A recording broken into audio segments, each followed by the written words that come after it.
Peter Goddard, Director of the Institute for Advanced Study, and it's my pleasure to welcome you here this afternoon for this Institute lecture. After the lecture, there's a reception in Ford Hall to which you're all invited. Today our speaker is Vladimir Voevodsky. Vladimir has been a professor in the School of Mathematics here at the Institute since January 2002. He obtained his bachelor's degree from Moscow University in 1989 and his PhD 3 years later from Harvard. He was a member at the Institute from 1992 to 1993 and again from 1998 until he joined the faculty in January 2002. In between, he held positions at Harvard, at the Max Planck Institute in Bonn, and Northwestern University. Vladimir's work is concerned with interrelations between algebraic geometry and algebraic topology, particularly the synthesis of two major branches of modern mathematics, algebraic geometry and homotopy theory. His research has influenced the development of both algebraic geometry and topology and led to the solution of a number of outstanding problems, including the Milnor conjecture.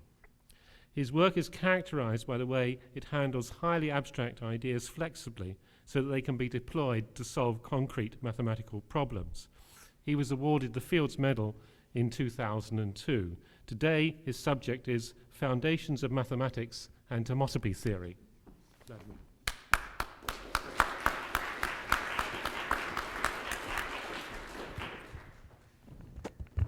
Thank you very much. So the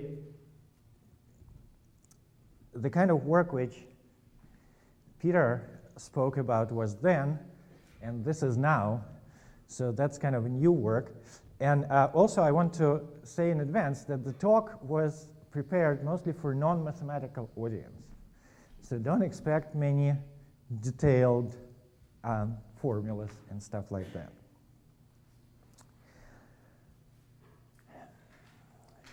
Oop.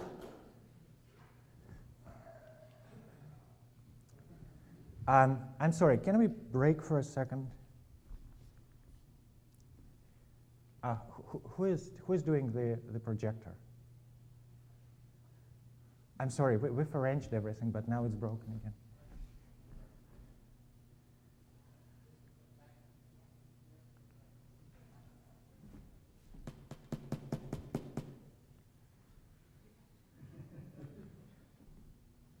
I think we can do it. No, wait, I'll do it.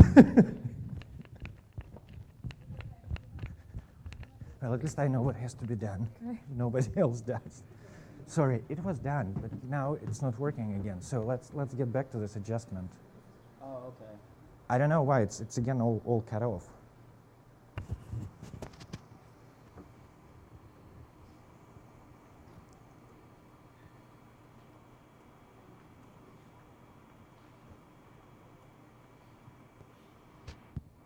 Should say PC adjustment. Here. Further down. Here. No.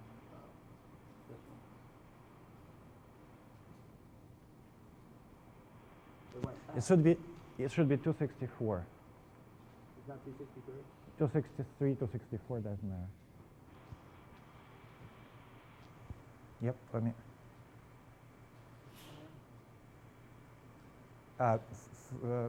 More, let's say 265.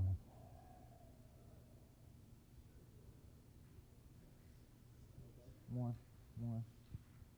No, other way around. More, other way around. Let's do 63. Yeah. 62. 61. Let me see what's happened. No, 66. 66. Look, now it's 60. Now it's 66.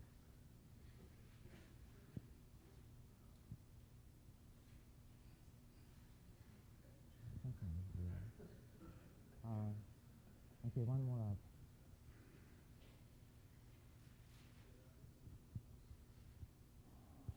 Further up. Further down, sorry. Down, more.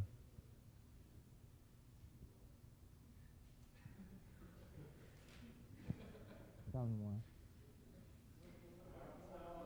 Okay, that's fine.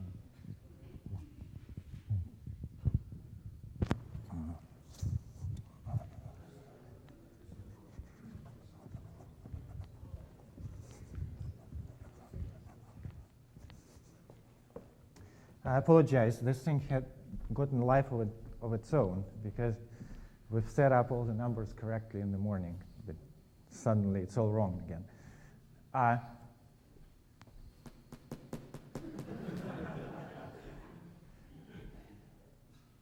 Anyway,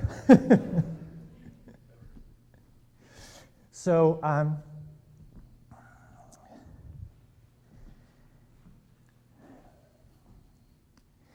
right. So the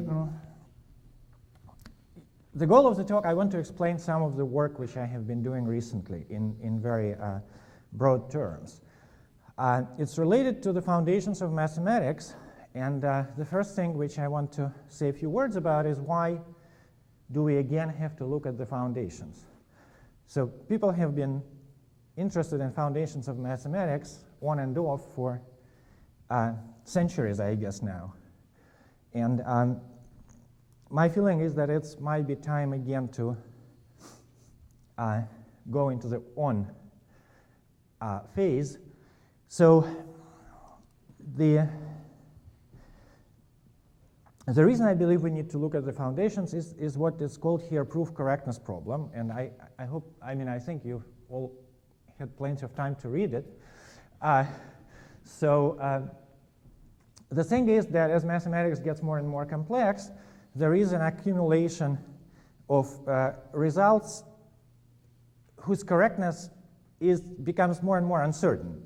So we don't know about certain things, whether they have been proved or not. On a smaller scale, kind of everyday scale, every mathematician has experience on both sides of how terrible it is nowadays to be a referee.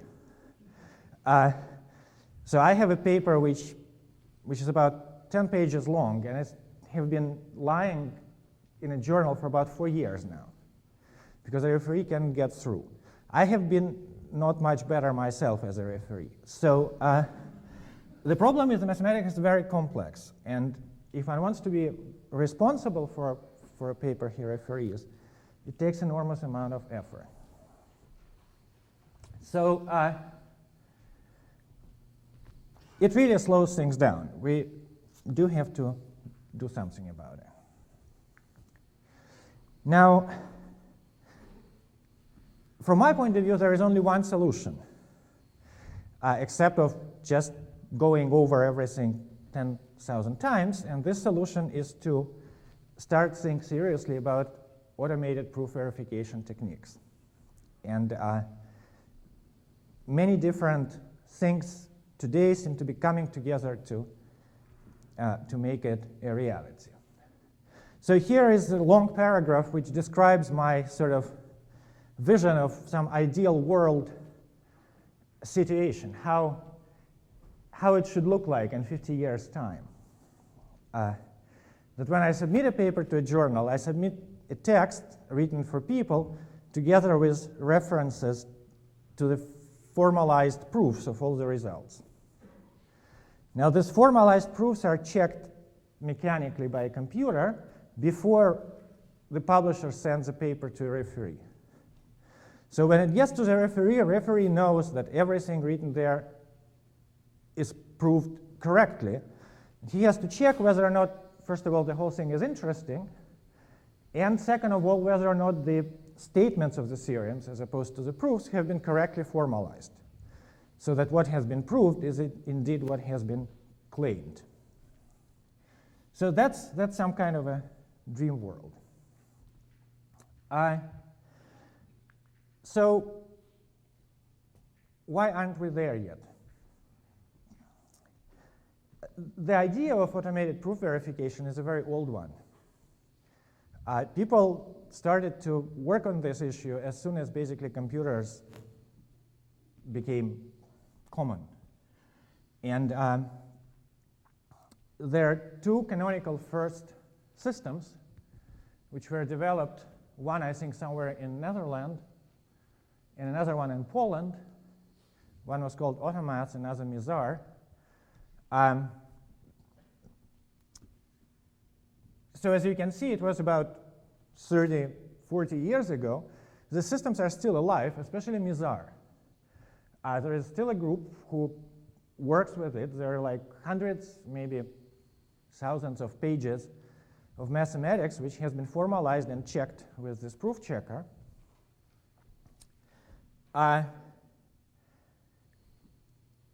But for some reason, no one knows about it.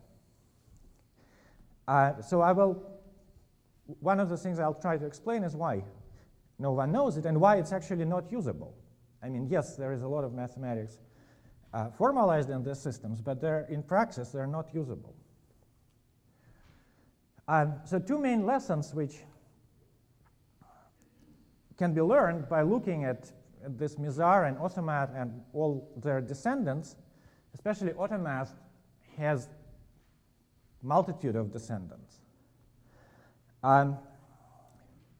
So the lessons are the following, that first of all, if one tells to a computer scientist, if one gives him or them a formal, concrete description of a formal system, then it's not difficult to create some kind of proof editing or proof checking software based on this formal system. They're extremely good with it and getting better and better every day. So the real thing which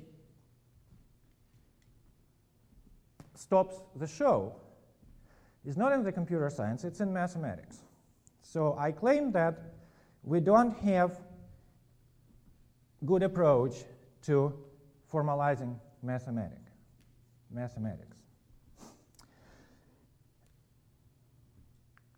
So let me try to explain what I mean by that. And so there is this general picture of what a formalization of mathematics is or should be. So basically, one should say that this side is formal, syntactic, and this side is completely informal, intuitive, Platonic, whatever. They meet somewhere in the middle. So this is some formal language which can be programmed and whatnot. For instance, Zermelo-Fraenkel theory, first order logic. Now, never a concrete formal system describes all kinds of mathematical objects. That never happens. It can always directly describe only objects of extremely special kind. Like the Zermelo-Fraenkel theory describes something they like to call sets. I would not call these things sets. They're actually some trees with no symmetries. So one can only speak in a formal system about objects of this type. And then there is an additional arrow, which is usually sort of glossed over, which I call encoding. Doesn't have a standard name as far as I know. And this is how to translate a statement about general mathematical objects, general mathematical statement, into a statement about the kind of objects which can be directly described formally. So here is an example of, this is the most, this is the canonical formalization, approach to formalization of mathematics. If you say to someone that mathematics has no foundations, then they immediately reply, how so? There is Zermelo-Fraenkel theory. So it's kind of cool on this side. Its major problem is that this meeting point here is extraordinarily narrow. So it's extremely specialized theory which describes extremely specialized objects. It's plausible that all the mathematics, every mathematical statement can be somehow encoded as a statement about objects of this form. But it's by no means a natural process.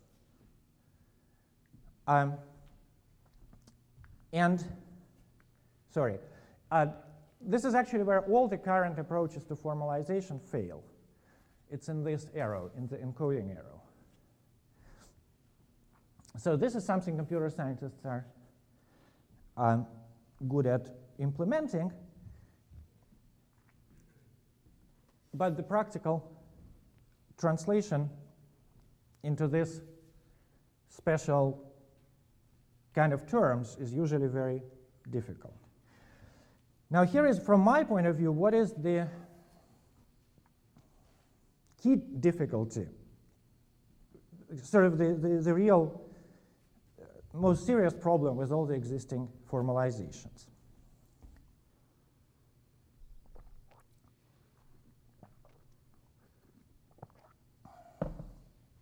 And that's what I'm going to concentrate on, and that's what will later get related to the homotopy theory as promised. So there is this equality problem.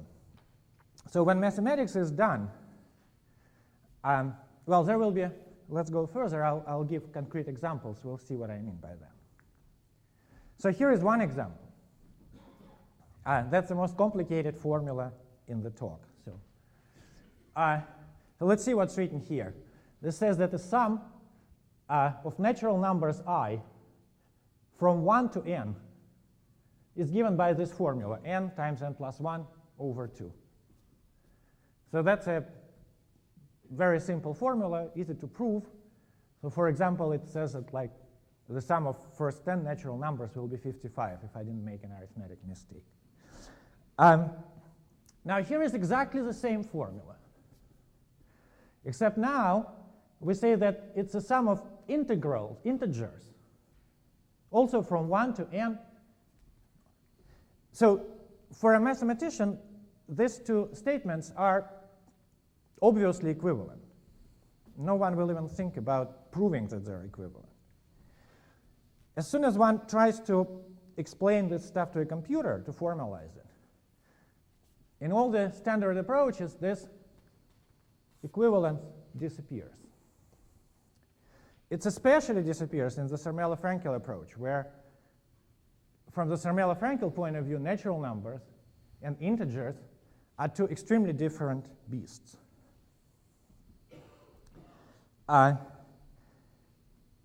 So there, this obvious equivalence becomes something which has to be proved. And it will be ugly and long.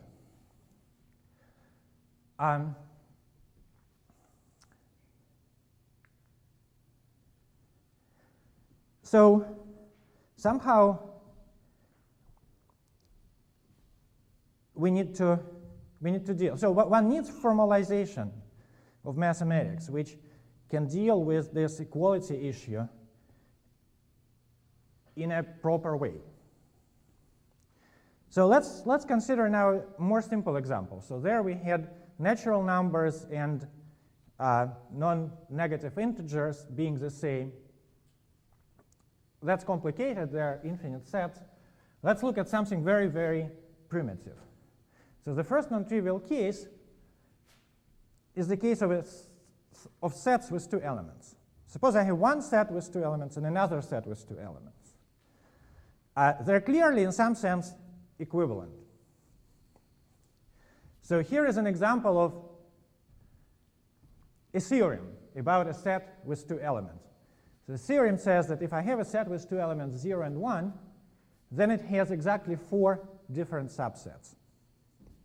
And here is the proof that it has an empty subset which consists only of 0, only of 1, and the whole set. Now again, suppose I want to prove the same result about a set which consists of two elements called A and B. Obviously, I don't have to reprove it. It must be clear that this is the same as this. So that's a more simple version of the previous situation. Now, so there is one obvious way of dealing with it. Let's declare all sets with two elements to be equal to each other. Let's see what happens. It turns out that bad things happen. It's not allowed. And sorry, that's my ability to draw pictures on a computer has to be a little improved. But so let's look at these two pictures. So there is a circle downstairs, and then here are two circles above it. Here is a circle downstairs, and then there is one circle above it, but it's looped around itself. So I can look at these two things as drawings for two families of sets parameterized by the circle. So it kind of maps from the circle to sets. Here I have a point x in S1. S1 is the notation for the circle, this lower thing. This is x. It goes to B of x, a set, this pre-image. And here happens the same. So if I move my point on the circle, the pre-image is always a set with two elements. Here, these two elements, then other pair of elements, and so on and so forth. The same is true here. Pre-image of every point is a set with two elements. So if all sets with two elements were declared to be equal, then these two families must be equal. If I have two functions which take the same values in the same points, they must be the same. However, they're obviously not, because in this case one actually has two circles up there, and in this case one has one circle up there. So it's just looped around.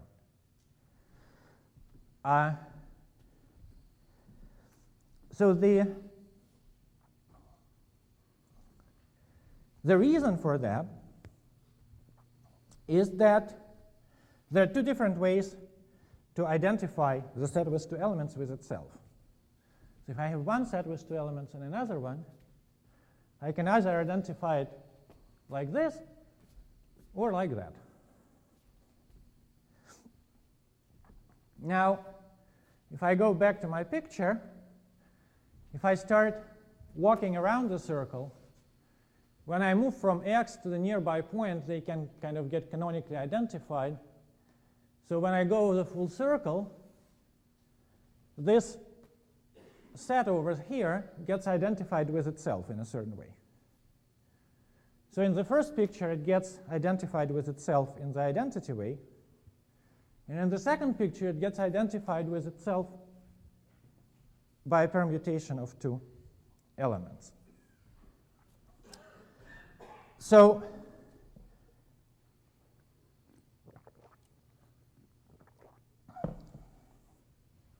and somehow that's exactly what creates the difference between these two families. Some mathematicians in the audience may say that this example is a bit of a cheating.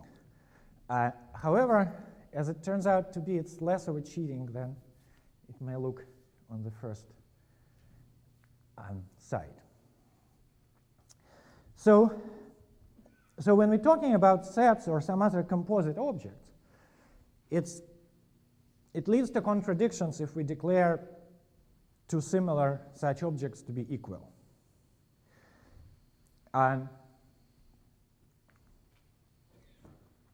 So that's, of course, a classical thing in mathematics. And mathematicians have a name for it. It's called an isomorphism. So isomorphism is a particular way to identify two objects which can be identified in different ways. So one can write something like this by saying, to say that phi is a particular isomorphism between x and y. Now, so as it's written there, in the case of finite sets, two finite sets are isomorphic, meaning there exists an isomorphism between them, if and only if they have the same number of elements, which is what we would expect from some reasonable notion of equality. But there can be a bunch of different isomorphisms.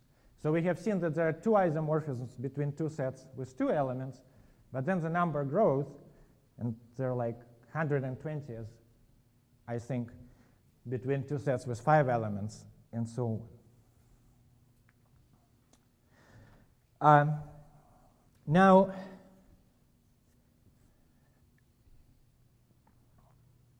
there is this very important principle, which is, we don't really, it is indeed like a keystone of mathematics. We don't really speak about it because we consider it to be an obvious thing, which doesn't deserve much speaking about.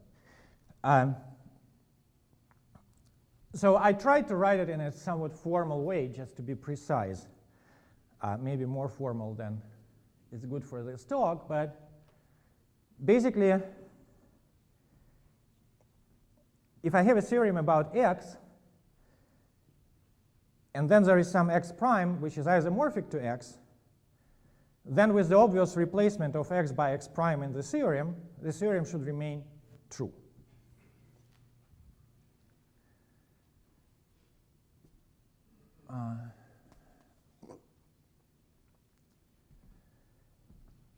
The standard formalizations of mathematics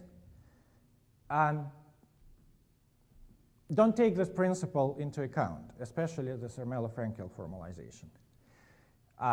It treats all sets as being different beasts completely, and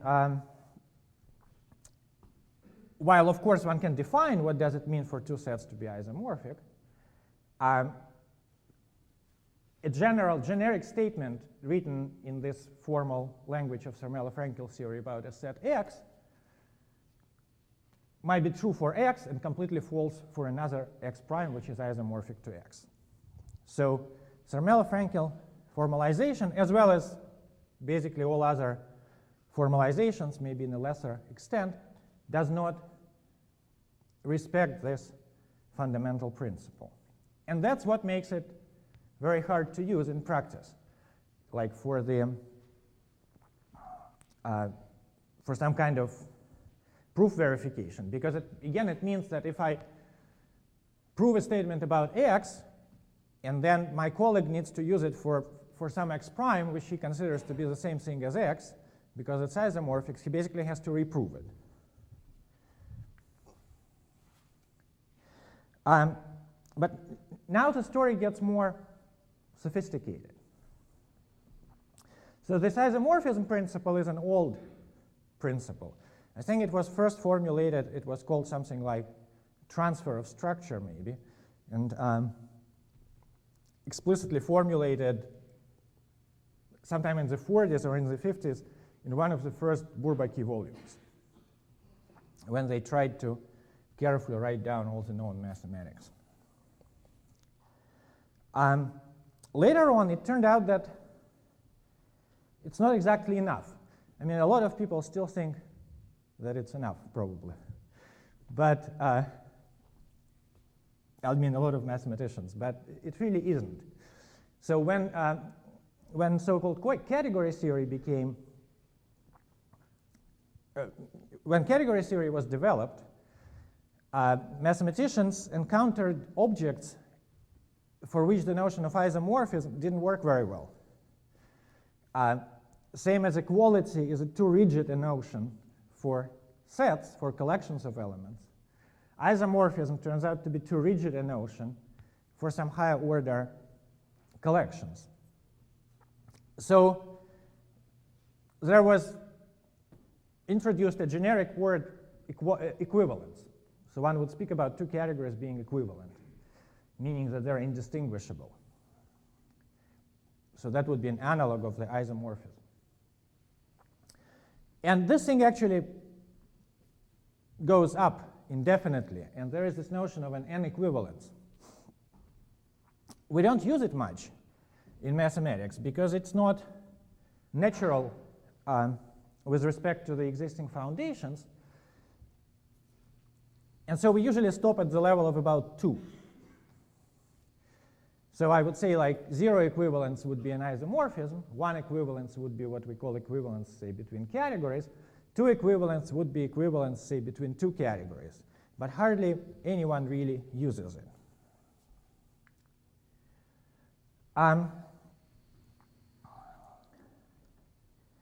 So now let's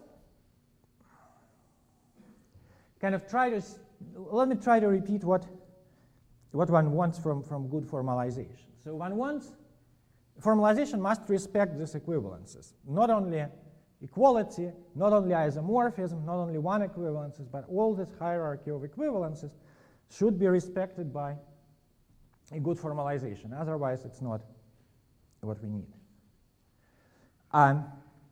Moreover, this somehow should be embedded into the formalization on the syntactic level. As I said, what was wrong with the Zermelo-Frankel? I said that it's a bad thing because I can formulate a statement about x, which will be true, but which will be false about x prime, despite the fact that x prime is isomorphic to x. And that's bad. So good formalization should have the property that it's impossible to formulate something in a way which is not invariant and with respect to these appropriate equivalences. And the cool thing that it seems that such a formalization can indeed be developed. And that's a big surprise, at least for me, and developed in a very cool way by bringing together ideas from very different parts of mathematics and even somewhat outside of mathematics. So there are several ingredients to this new approach to formalization. I'm starting with the one which is kind of the oldest. So one thing which was observed by Grothendieck, probably, I don't know the exact history of this stuff. Then it was eventually proved, by me in particular, many years ago. It turns out that this formalism of higher equivalences is equivalent to what's called homotopy theory. So the formalism of higher equivalences in mathematics is encoded in this theory of n groupoids, higher groupoids, infinity groupoids, whatever not. And remarkably, it's the same as this homotopy theory. Homotopy theory is a very mature, well-developed part of mathematics, which is in existence for at least 50 years, probably more, which deals with kind of discrete invariance of continuous shapes. I can speak about homotopy theory, but it would be a separate talk. Maybe I have one thing to say that, like, if here is a way to distinguish homotopy theory from other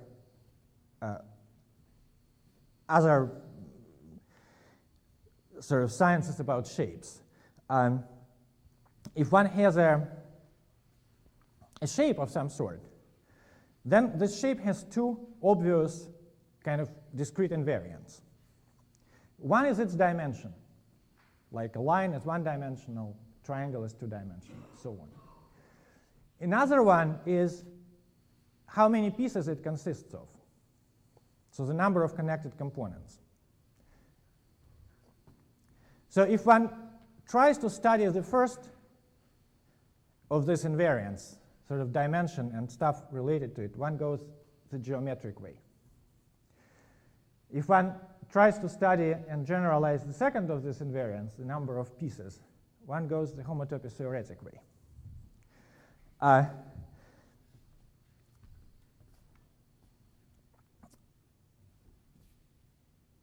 So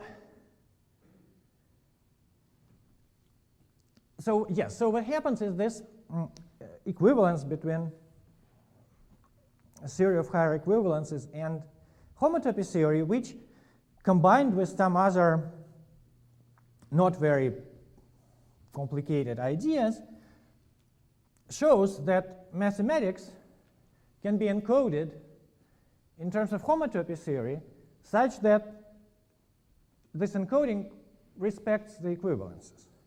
So in the Zermelo-Frankel foundations, one encodes mathematics in terms of the Zermelo-Frankel objects, which destroys all equivalences. In maybe some topos-theoretic foundations. One encodes mathematics in terms of some analog of sets, which respects isomorphisms but destroys higher order equivalences. One can also encode mathematics in terms of homotopy theory, which now preserves all equivalences of all these different levels. Now, all and by itself, that wouldn't be very interesting, because homotopy theory itself is a complicated theory, and what good is it encoding one complicated theory in terms of another complicated theory? In order to use such an encoding for some kind of proof verification, we have to be able to develop a language, formal language, which would directly describe homotopy theory in the same way as Zermelo-Frankel theory directly describes the Zermelo-Frankel objects. The miracle is that it's possible, and moreover that it has almost been done before. Only the people who done it had no idea what they're doing. So if I go back for 1 second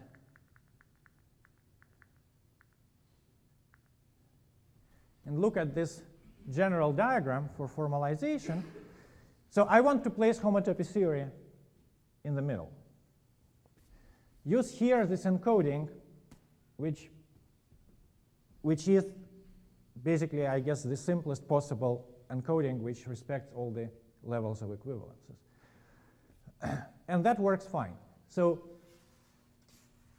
what I need is the left-hand side. I need a language which would have a natural semantics landing in the homotopy theory.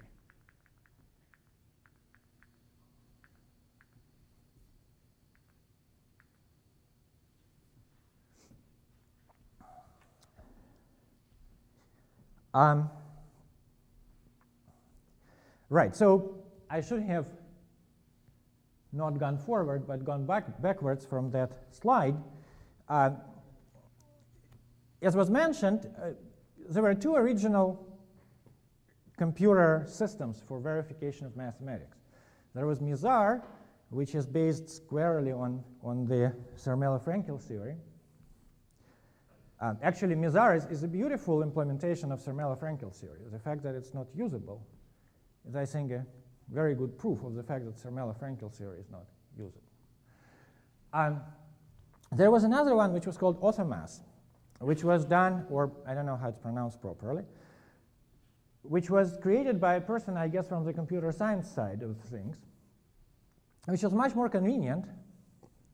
And in fact, it was created earlier, and the person who created it completely formalized and verified all the proofs in one of the standard textbooks on mathematical analysis using this system.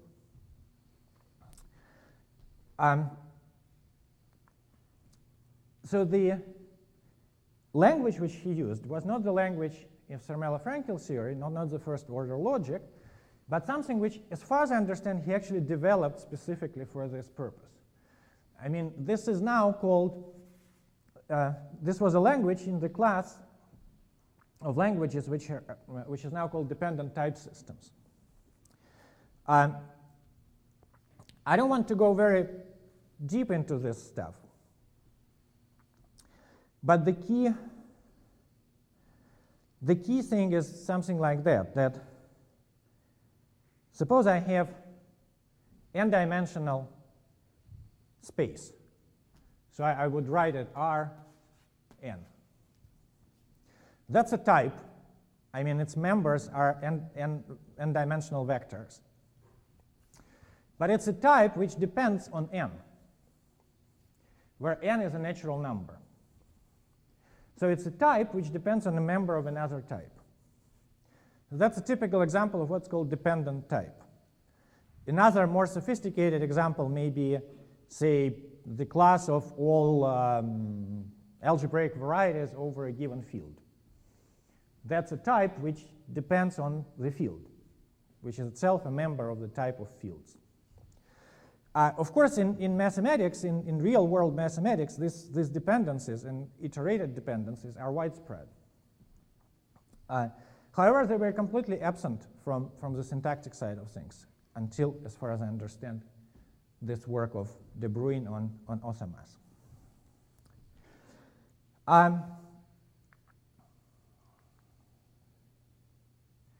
Now, things were developing in sort of in an interesting way. Mathematicians never really took much. Mathematicians never really liked this Othermass formalization because he couldn't explain exactly what he's doing in the mathematical terms. But computer scientists love it. And there was a whole big industry which started from that thing and which is now growing very rapidly in the directions entirely unrelated to mathematics for most part. Not all the directions are, but for most part. It's mostly involved with, mostly related to the automated verification of software as opposed to proofs. And this is something very practical. There is a big group in Intel. There is a group which creates the software which NASA uses to avoid their more landers crashing somewhere. And it's a growing thing. It's also now people starting to use it to ensure the security of the systems and so on. The underlying theory is this dependent type systems, which was originated with the Othermass. The reason mathematicians, again, didn't like it very much was because no one could invent the semantics for this theory. So they had this box, but they couldn't connect it to anything whatsoever. And they knew that this box is very useful. But mathematicians don't like syntax without the semantics. And so, so it didn't go anywhere much in mathematical world. So it turns out that something like that might be possible. And that's the exact thing which I'm working on. So that's a tentative name for new foundations. It's called Homotopy. No, not foundations, new formalization scheme. Let's put it this way. It's called Homotopy lambda calculus.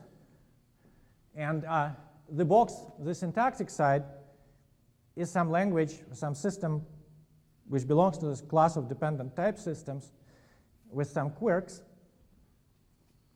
The center of the picture is this world of homotopy types, which is essentially geometric.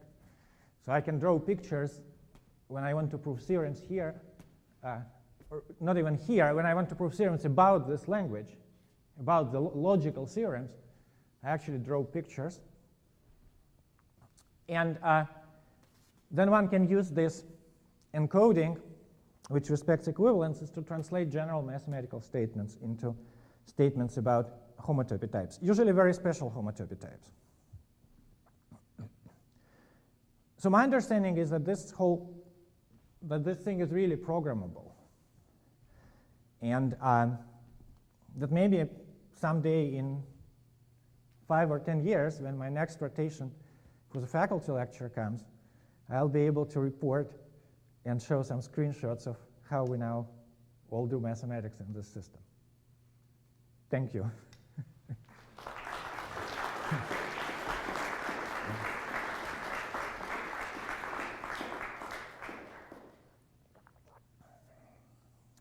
Questions, please? I left plenty of time for questions. Yes? So the interesting thing about this encoding into the homotopy types was that it was equivalence invariant in some sense.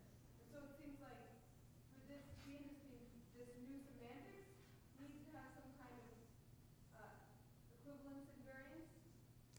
Yes, absolutely. Thank you very much. Yes, it's a kind of wonderful thing about this language. It satisfies this condition which was on one of the previous slides. It's absolutely impossible to even formulate a statement which is not invariant under our equivalences in this language. So, can you give a simple example to demonstrate how it works?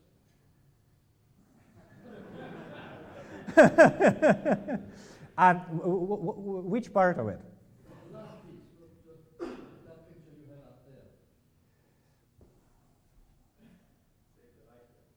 Hmm?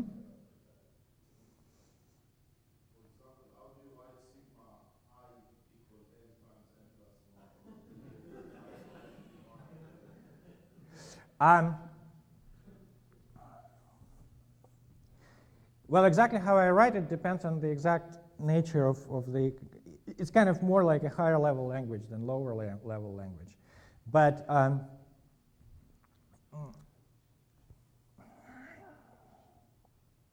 ultimately, you write it just about the same way. I'm sorry that I didn't include examples. I wasn't sure I'll have time for that. You see that the real picture is that one has a low-level language, which is this, which can be very ugly when you really look at it directly. Then one may have a whole bunch of higher-level languages. One, say, for doing analysis, and another one for doing group theory, with proofs written in all these languages being automatically translated into this one and then verified by a proof checker which understands only this language. So if I wrote this sum blah blah blah equals blah blah blah directly in without any abbreviations in this homotopy lambda calculus, it would be pretty ugly. To make it usable in this sense, one needs an extra level of translation.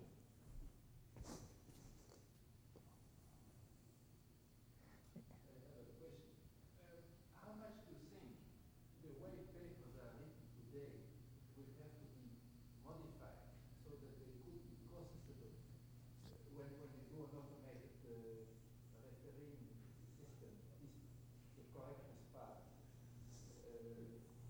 How much will that affect the format the papers are written? You mean the new papers which will be written?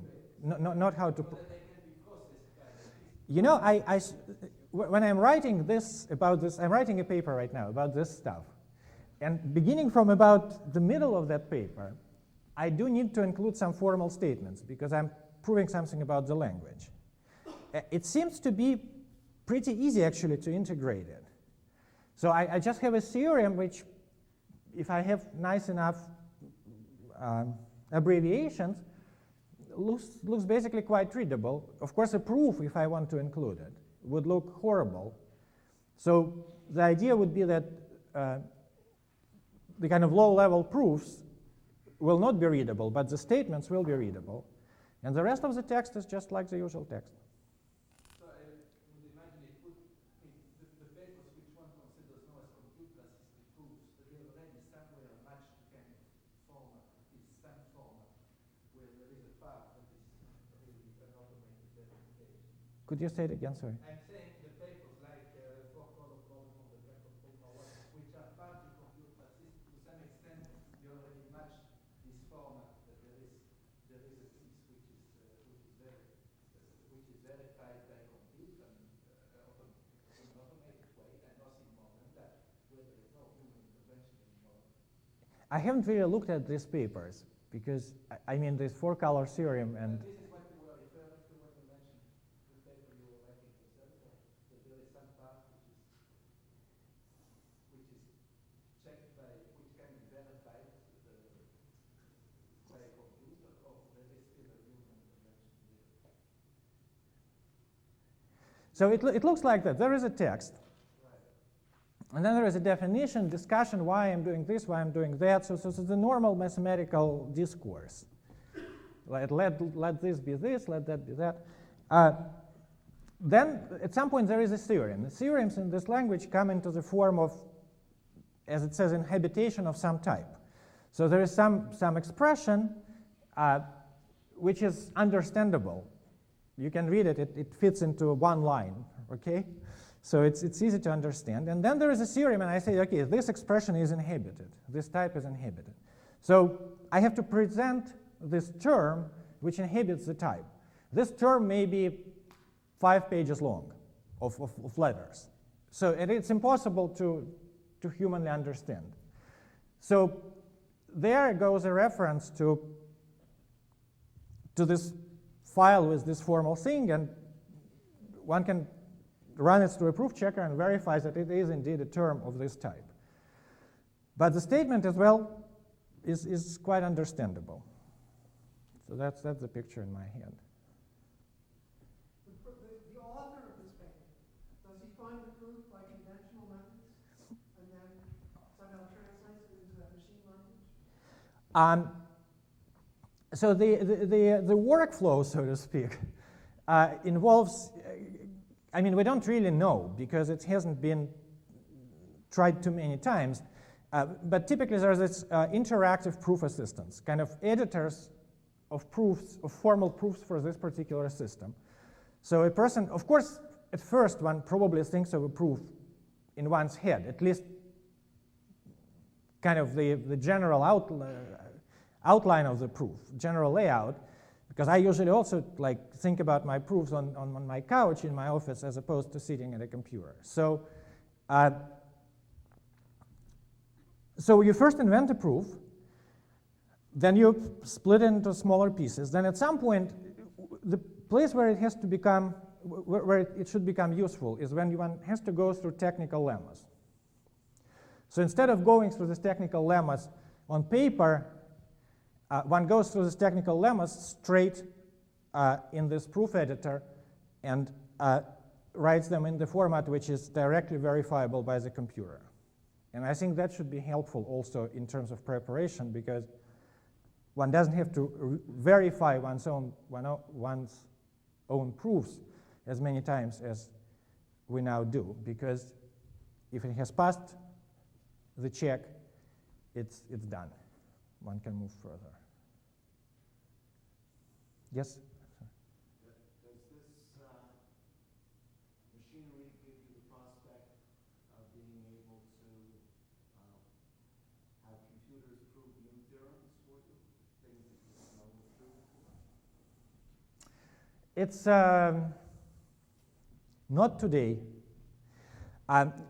It depends on one extra ingredient, actually. It's not, depends on what you call new theorems, of course. Right? But it depends very much on one extra ingredient to this whole system, which is some kind of a database of existing knowledge, which is organized in such a way that it can be efficiently searched. And that's probably the most complicated part of the whole business. I mean, I think this is actually, despite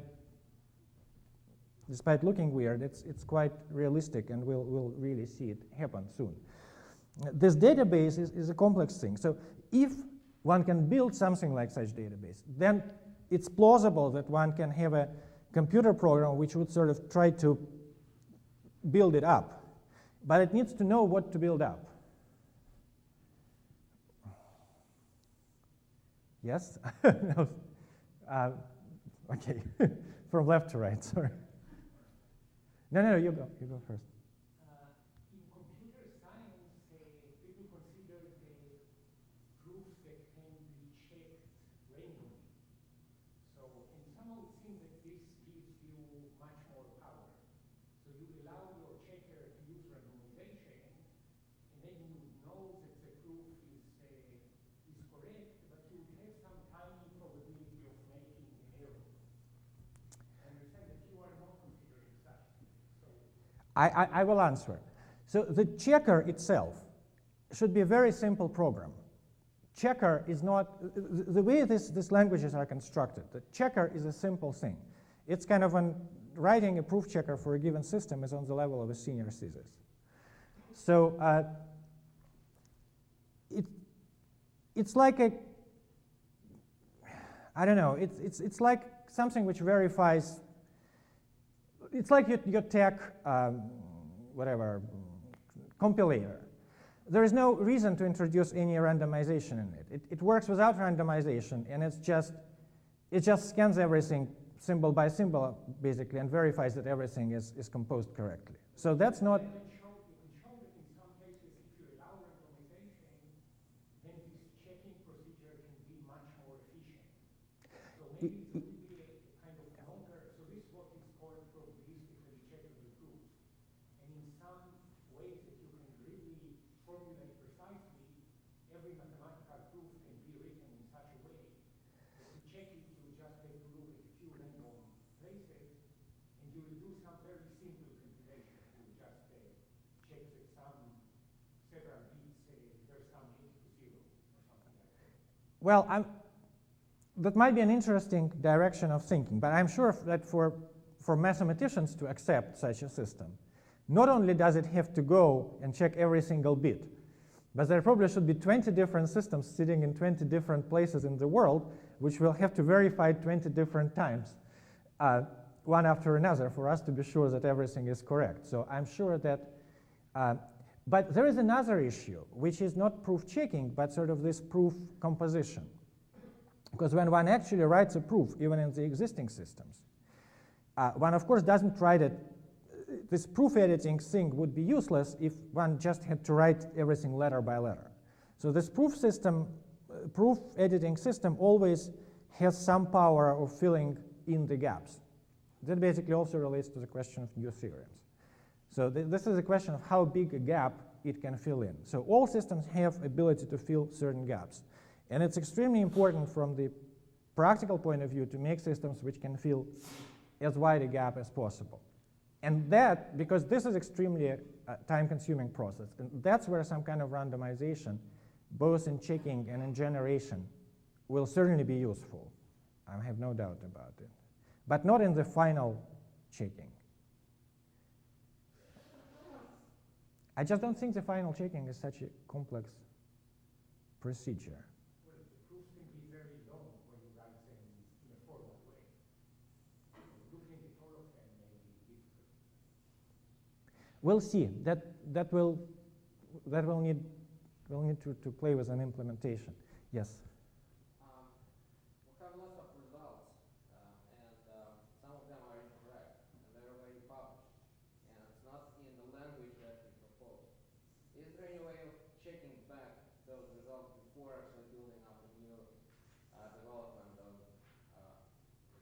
new theorem or something? We should be on the firm. Well, it's an organizational. It's an organizational problem. I mean, you would, once a language is developed and becomes sort of goes through several generations of changes and adjustments and becomes indeed convenient, and people get used to it and it's familiar, then some people will have to go back and run the existing material, rewrite it in this language and run it through the computer. So you mean it's going to be just rewriting everything that's done before and putting it through this checker? Basically, yes. To some extent, I mean, yes. Yes? When you use the homotopy theory, can you divide all segment to true and false, or something in between?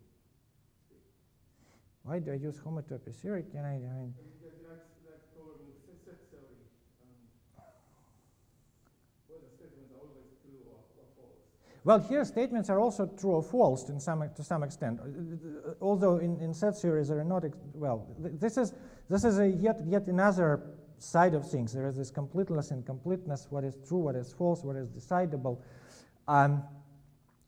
It's a completely different side of things. What I'm concentrating on is create a language which knows about these equivalences. That's the key thing for me. In the framework of set theory, it's impossible to do. Any other question? So assume that you have a human proof of length and you translate it into this homotopy, lambda calculus language. So I'm sorry, proof of what? Assume that you have a human proof of length and written proof. Okay. You want to translate it into this lambda calculus language. Will the length be something like c times n, or exponentially big n, or n squared?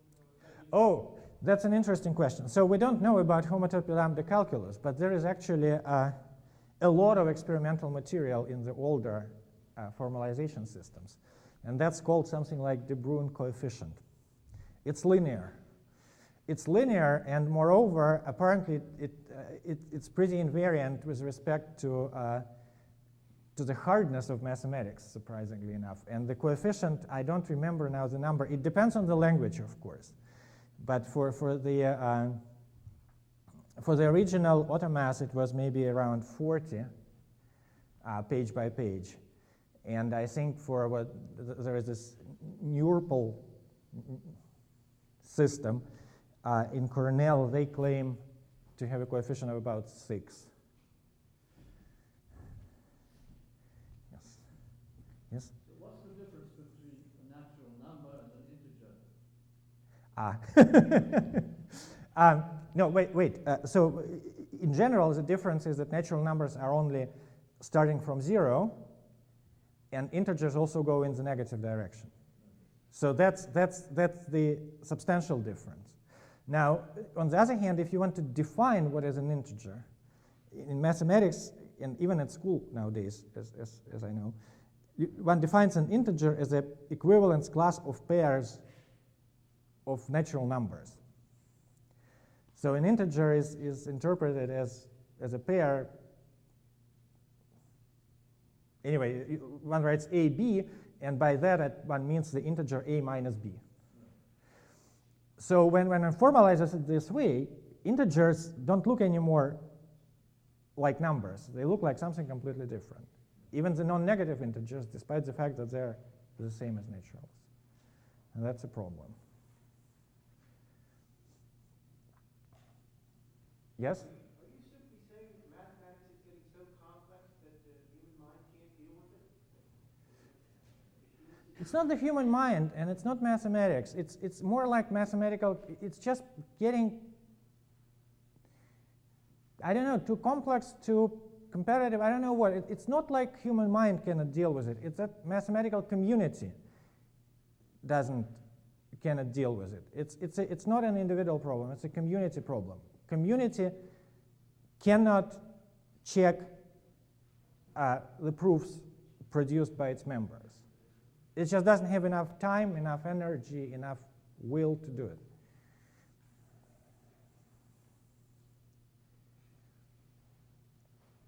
I mean, if we were paid for checking someone's proofs, this will all be in a trash bin, you know. Well,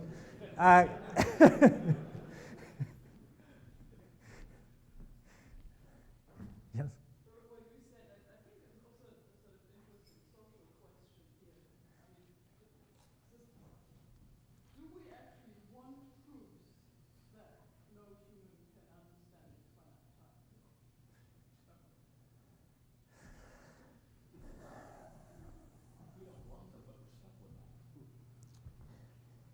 Yeah, it's. I would say the answer is yes. We would still want them. If we can get proofs of the same results which we can also understand, it would be better. But if we cannot, then yes, we do. That's my point of view.